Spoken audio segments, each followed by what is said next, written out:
All right, John, your last set of probability notes, day number 4, talks about independence, right? So when we have two categorical variables, we want to know if they are independent of each other or dependent on each other, okay? And again, it talks about how they're related. That's the idea, how one affects the other. So independent events, if A and B are independent events, knowing whether or not one event has happened does not change the probability that the other event will happen. Does not change, or does not affect the probability. So here, this is the probability of B given A. So B given A. So we know that A has occurred. Well, it doesn't matter because the probability of B given A is still just the probability of B, whether A happened or A didn't happen, right? In this first example, we know that A happened. In this second, we don't know if A happened. So I'm going to put a question mark. Did A happen, right? But it doesn't matter. They're independent. The probability of B does not change. Okay, so this is one way to test for independence. You compute these two probabilities and see if they are the same or if they're not. If they're the same, then they're independent. If they're not the same, then they're not independent. The second idea is we can use what's called the multiplication rule for independent events. So two events that are independent, the probability of A and B occurring is the probability of A times the probability of B.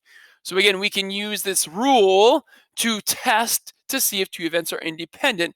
If this probability does equal the combination of those, the product of those, then they're independent. All right, so let's go on to delta math and do a couple examples of these problems.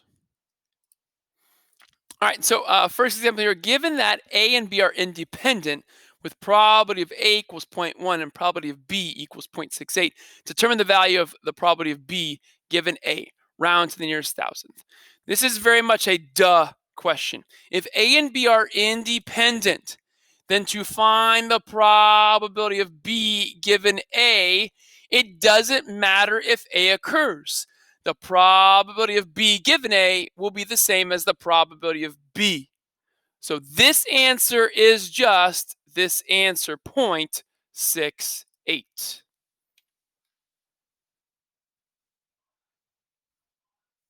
So there's no work, just knowing the idea for that one. All right, next question here.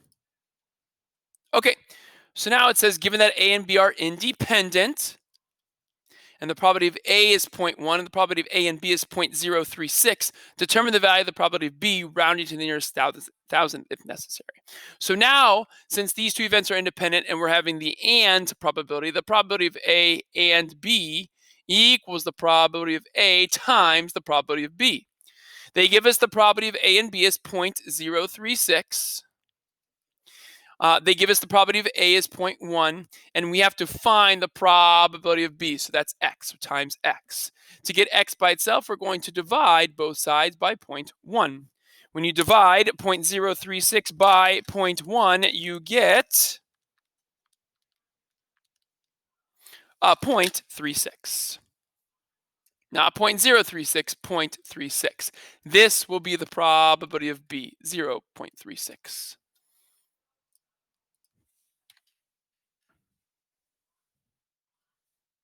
There's using the formulas to find a probability based off the events being independent. All right, let's do a couple more from a two-way table. This is your second type of problem. All right, so let's go here. Okay, so it says a group of students at a high school took a standardized test. The number of students who passed or failed the exam is broken down by gender in the following table. Determine whether gender and passing the test are independent by filling out the blanks in the sentence below. This is a very cool problem. I'm very happy with Delta Math that they have these problems. So again, we're trying to test whether gender and passing the test are independent. Okay. Now notice here, they have a conditional probability. So they're trying to show that if the probability of B given A is equal to the probability of B, if they're equal, then that means independent. If they're not equal, then that means not independent. Okay. So let's go through. Now, first off, I want to put the totals. So total here, total here, add down 31 and 159, I believe, is 190. 56 and 4 is 60. Add across 31 and 56 is 87. 159 and 4 is 163. Add down, I believe, is 250. Add across is 250. Good. Okay.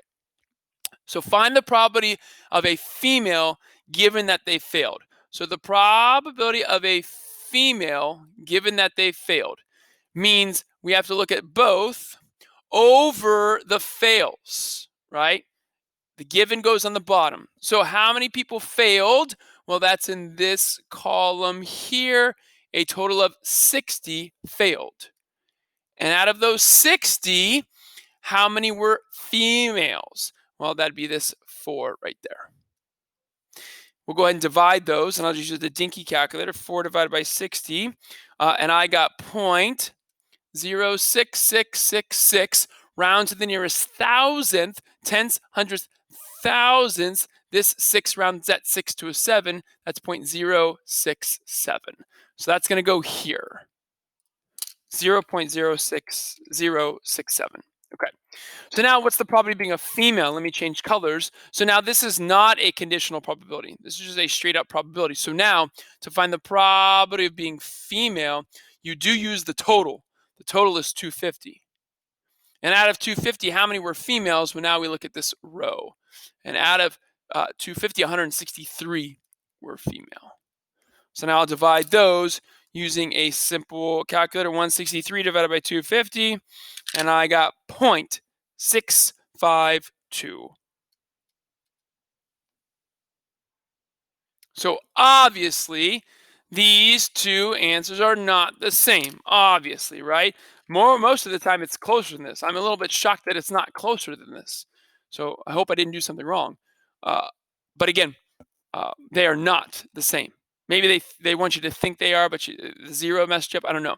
So the two results are unequal. Therefore, because they're unequal, they are not independent, and the opposite of independent is dependent. And there we go. So that's using conditional probabilities to test for independence. Okay. All right.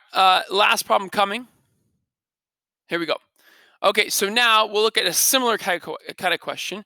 So it says a group of students at a high school took a standardized test. The number of students who passed or failed is broken down by gender in the following table to determine whether gender and passing the test are independent.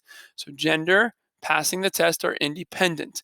Okay, so now notice we're trying to use this and probability rule. So now we're trying to do the probability of A times the probability of B. Does it equal the probability of A and B? If they're equal, that's independent. If they're not equal, then that means they're dependent. Okay, so let's find the probability of female. So first off, totals, right? Total, add down 32 and 64 is 96. 25 and 50 is 75. Add across 32 and 25 is 57. 64 and 50 is 114. And then we'll add down, that's 171. We'll add across. No. Oh, this is 75. Yes. And we'll add across, and that's also 171. Good. All right. So we are good to go. Okay. So now to find the probability of a female, I will take all the females, 114, out of the total, which is 171. I'm not going to divide this out yet. I don't want to round. I'm going to multiply them first before I round. And then the probability of passing.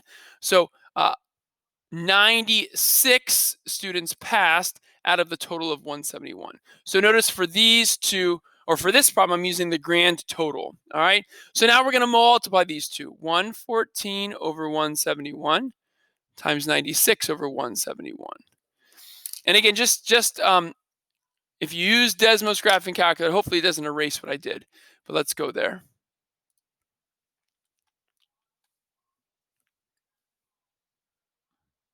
Okay, so I'll just enter a fraction. Let me go back, hopefully, cross fingers. Good. 114 out of 171, so 114 divided by 171. Oh, times, and then fraction, 96 out of 171. 96 out of 171. And there we go, 0.3742. The 4 is in the thousands. The 2 does not change the 4, 0.374. So I'll write that right there, 0.374. And now we have to find the probability of female and pass. So when you do and, that's going to be one box in the table.